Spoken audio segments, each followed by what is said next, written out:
Hey there, this is Death Star Killer and welcome to part 3 of movies I liked or loved in 2021. The goods, the greats and the brilliants. Wrath of Man. Guy Ritchie directs this hard-as-nails 70s style armoured truck robbery movie. It's not original, but it's a good, if forgettable, violent revenge thriller with a great cast. Jason Statham, Josh Hartnett, Holt McCallany, and for once, Scott Eastwood puts in a good performance as a particularly nasty character. Good. Dune. Denis Villeneuve directs this sci-fi based on the classic novel series. It's epic, a bit complex at times, and looks great. It's definitely got a slow pace, but don't let that put you off. An excellent cast with Timothée Chalamet, Rebecca Ferguson, Oscar Isaac, Stellan Skarsgård, Josh Brolin, Zendaya, Javier Bardem, Dave Bautista and Jason Momoa, who steals every scene he's in. Also, as a helicopter fan, this has the best looking sci-fi choppers I've ever seen in anything. Brilliant. The Harder They Fall. Tough western that opens like a kind of Tarantino grindhouse movie. It says the characters are real but the events are fiction. You could easily think of this like an old blaxploitation film, but it's really not. While overlong, it looks amazing and I really liked Idris Elba as the villain. The modern music was a little out of place at times, but I got used to it. I think the point of the film is to remember that not all cowboys were white. Great.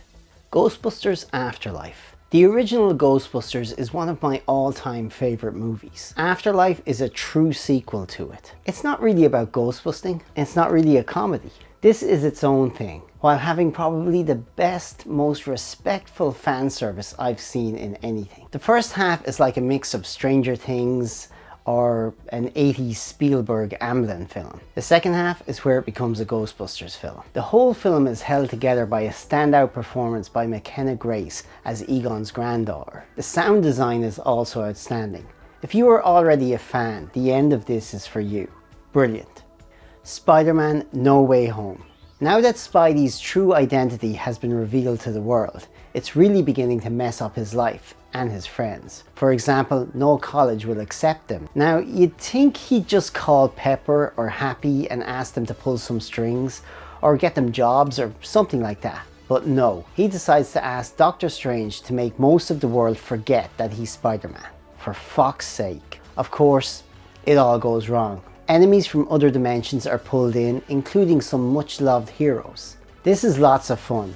Everyone new and old is great. You may even give a little cheer here and there. I can't say any more for fear of spoiling it, but it's safe to say if you're an MCU fan, this is top tier stuff.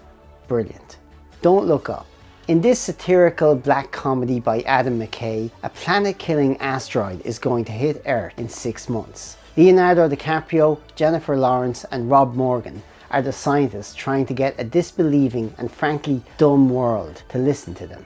I love this. Sure, it's overlong, it's not even a little subtle, but for me, there was just so much to enjoy. Meryl Streep is a hoot as the president. Jonah Hill is fun as her first aide and dumb son. We also have Cate Blanchett, Timothée Chalamet, Ariana Grande and Ron Perlman. I think Jennifer Lawrence actually put in the best performance, but for me, Mark Rylance as a Zuckerberg, Bezos, Musk type character stole every scene he was in. Make sure to keep watching the credits for 2 scenes. One of them is probably one of the best in the movie.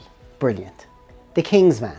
This is a really solid prequel to the Kingsman films. This is much more serious than those though. It has a surprisingly good story for this kind of film. Set in the early 20th century, with Ralph Fiennes and his son forming the Kingsman Agency to try and stop a secret group hell-bent on starting war. This has way less action than you may expect, but it's worth your attention and has a few surprises. When the action does kick off, it's cracking stuff. Great.